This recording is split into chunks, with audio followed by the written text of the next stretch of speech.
On souhaite tracer la représentation graphique d'une fonction affine. Une fonction affine est représentée par une droite. Donc pour tracer une droite, on va avoir besoin de 2 points au minimum. On pourra en calculer 3 ou 4, mais 2 points suffiront. Donc 2 techniques pour tracer la représentation graphique d'une fonction affine, soit par le calcul, soit par le graphique. Par le calcul, je vais donc essayer de trouver 2 points et de les placer sur mon graphique. Je vais donc choisir 2 nombres de départ et calculer leur image. Je ne vais pas m'embêter, je vais prendre des nombres assez simples comme 1. Donc je vais faire 3 fois 1 plus 2, 3 fois 1 3 et 2 5.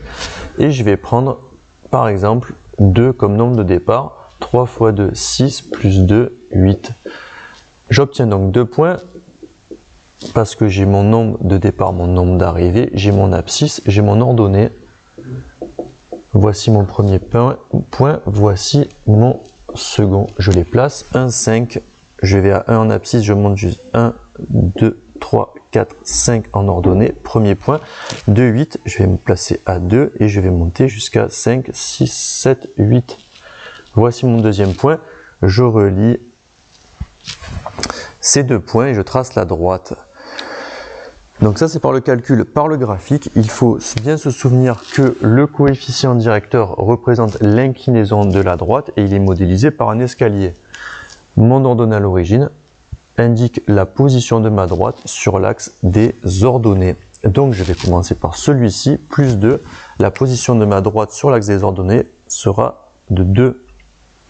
Ensuite, je vais regarder mon coefficient directeur, mon escalier.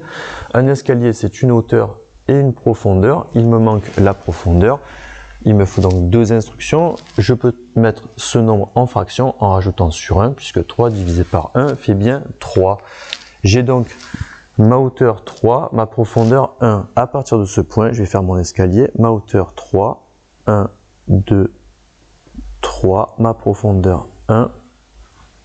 Voici où j'arrive en prenant mon escalier et ainsi je peux relier mes 2 points. Je vois que j'ai bien la même droite tracée de différentes façons.